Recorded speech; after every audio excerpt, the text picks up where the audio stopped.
Ben Vandermeer walks to the 30-yard line to get this one underway from Testa Field. Hops up twice, looks to the right side, now to the left side. Kicks it off, end-over-end kick all the way to the 10-yard line to the left side. Muffed by Jakari Walker, falls to the ground, and Michael Thompson, the first one there for the Staples Wreckers, to pummel him right to the ground at the 20-yard line to give the Norwalk Bears the ball. And Kyle Gordon, we already talked about him, the 5'8", 138-pound quarterback for the Norwalk Bears, 10 touchdowns and 10 interceptions on the season, walks out. Yeah, he's going to be very important for the Norwalk Bears here today. If he has a very good game, if he can make all the throws, and he can make all the reads, I think the Norwalk Bears can definitely be very successful here today. Quote from A.J. Hall. Kyle's definitely better than everybody expected. He's a phenomenal athlete, and it's just going to take varsity time to get experience. He'll get better every week, end quote. Gordon, the lone quarterback alongside Walker to his left side, receives the snap. Bootleg to the left. Looking, try to go up the seam, cannot. Griff Lundquist there to make the sack, and a loss of 5 as Griffin Lundquist shoots off his player and wraps up Gordon. It looked like the Norwalk Bears were trying to do a little bit of a rollout play and have Easton run out for an out route for a little quick first down. And here comes out Dan Thompson, the Staples Wreckers quarterback, who has 6 touchdowns on the season and is 43 for 63 completion-wise. Yeah, he's been very impressive this year. Hasn't turned over the ball a lot, and he's been making all the right reads. He's been a great leader for the Wreckers offense. Thompson, shotgun formation, hands it off to Levy. Gets to the first line, over to the 40-yard line, to the 30-yard line, inside the 25, where the Staples Wreckers get a big gain from Harris Levy. Yeah, they ran right behind their new right guard, Ian Cooney, on that play. He got to the second level, got to the linebackers, and freed up Harris Levy for a nice old gain. Ham-bone formation, double tight end set for the Wreckers. Norwalk shows blitz, hand off to Adrian, goes to the right side, inside the 15-yard line, down at the 14-yard line for a first down. So it'll be 1st and 10 at the 14-yard line for the Staples Wreckers, and the spread offense comes out once again. Yeah, that was a good execution by the offensive line, getting pushed on the Norwalk defensive line and getting a crucial first down in the red zone. So that makes it 4th down, and it looks like the Wreckers are going to bring out the field goal unit with Ben Vandermeer. Yeah, he's one of the better kickers in the FCX. He has a really strong leg.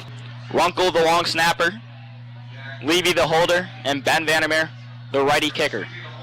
Snap up to Levy. End over end kick from Vandermeer, and it's up and good. 3-0. 7 minutes and 6 seconds left until the end of the first quarter, as the Wreckers get on the board first from Testa Field. Kyle Gordon, in his second possession of the night, receives the snap, goes to Walker to the right side, trying to get around the corner, cannot. Brought down by Blake Runkle, so it looks like a gain of 1, but not enough to get the burst of the outside, and that's what the Bears were trying to do there. Yeah, it looked like Kyrie Walker tried to bounce it a little bit outside right there, but he was unsuccessful. 3rd down and 12 from their own 29-yard line. Gordon, along with Ensminger in the backfield, receives the snap, looks left, throws left, connects to Elliott in the middle of the field, makes a man miss all the way to the 40-yard line, where he's brought down to get the first down for the Norwalk Bears. Yeah, that was a great throw by Gordon. He stood in the face of pressure.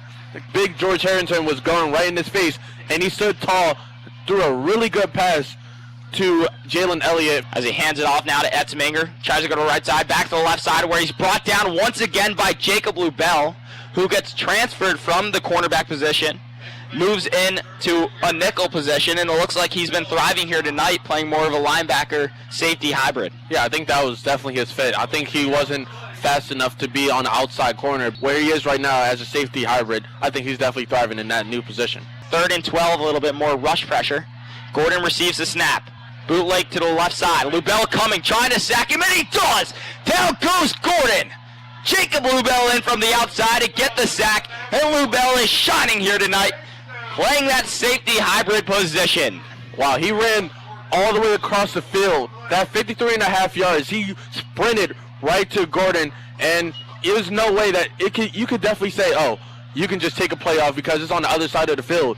But Jacob Lubell did not have that mindset. He ran all the way over, and that's going to look great on film. Certainly agree with that. Almost like a Jamal Adams position. as that's the first person who you think of if you're thinking of a pro-type comparison, someone who can go from the right side to the left side very quickly, and we just saw that in Jacob Lubell. Thompson in the backfield, along with Levy. Fake handoff to Levy, bootleg to the left side, lobs it up to Kevin Raybacks, who makes the catch at the 40-yard line, through the 35 and down at the 34-yard line. A big game for the Staples Wreckers. It was a really good play design by Coach P. It looked kind of like a run-pass option that he's been trying to implement in his offense. Thompson jukes out a player, goes to the right side, cuts back to the left side, still not brought down the backfield, will take him himself for the 40 to the 50, all the way inside the 45-yard line where he's brought down around the 40-yard line. And a big gain by the Staples Wreckers as Dan Thompson showing off that he can run as well. He broke at least 3 Norwalk Bears defenders, and he ran right past for the first down marker, and he took a big hit from Marlon Brown Jr. Thompson receives a snap, fake handoff to Levy, bootleg to the right side, takes him himself, no one's there, 40, 30, brought down inside the 25-yard line. And a massive gain for the Staples Wreckers, and a needed one as well if they want to tack on points. First and goal, as you see the double tight end set for the Staples Wreckers offense come in, along with the Hambone set with Ben Vandermeer as the B-back, 2 A-backs, Adrian and Levy. So you have 3 options and 2 tight ends, 0 wide receivers. The handoff to Adrian, runs in, none touch, and that's a Wrecker touchdown. With a minute and 11 seconds left until the end of the first half to make it 9-0 at Testa Field. That hole at least 5 yards wide. Anybody could have ran through that hole. It looked like he probably could have walked into the end zone. That was great blocking by the Wreckers. 3rd and 6, 36-yard line. Dan Thompson, shotgun snap, looking right down the field to Nico, and he makes the catch. Rossi on the right sideline, dropped out at their own 12-yard line to pick up a big gain. And finally, Rossi, for the Staples Wreckers, gets his long reception that was needed and sort of pays back the respect for the drops he made in the first half. Yeah, Dan Thompson stood tall in the pocket with big Jeremy Jimenez rushing right on him, and it looked like he wasn't going to get the ball off, but he stood tall, stepped it right into the pressure, and delivered a good pass to Nico Rossi. Thompson, shotgun snap, takes it in himself. 10 to the 5, all the way in. That's a Wrecker touchdown at Testa Field. 7 minutes and 47 seconds left to make it 16-0. On that play, it was a classic quarterback power, and it ran right through the B gap, broke a couple of tackles, and it looked like he was going to get stopped about 2 yards from the end zone, but he just willed his way into it. So we'll have Blake Runkle snap it back to Harris Levy. End over end kick. Up and through the uprights to make it 17-0 with 7 minutes and 47 seconds left.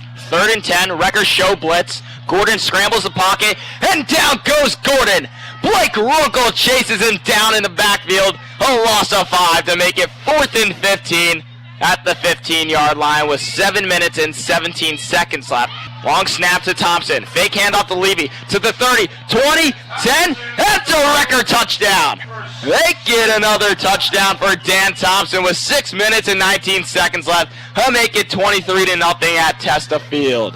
That was a classic quarterback option on that play, and it looked like Harris Levy was going on the jet sweep, and it really shifted the defense to that left side and created a hole right in the middle for Daniel Thompson to run right through. Snap back to Gordon. Hands it off to Walker. Goes to the right side, back to the left side, to the 35-yard line, 40, 50, inside the 45-yard line where he's brought down in plus territory. And he gets to the 44-yard line in a massive run game, which is needed for this Norwalk Bears offense, and they finally got that. That's a good start for the Norwalk Bears. I think that's probably like their longest play of the day so far, with about a 30-yard run. Shotgun snap to Thompson. Looks left, down the seam, connects to Raybacks at the 40-yard line, to the 45, down at the 46-yard line for the Staples Wreckers. And now it looks like that 40-yard line impossible is about to be achieved here, as they only have 3 yards to pick up the first down. That was a great play by the Staples Wreckers. Kevin Raybacks in the slider. He ran a post route, and it was wide open in the middle. Well, that ends our broadcast here tonight, live from Testa Field. 27-0 is your final scores. The Staples Wreckers defeat the Norwalk Bears.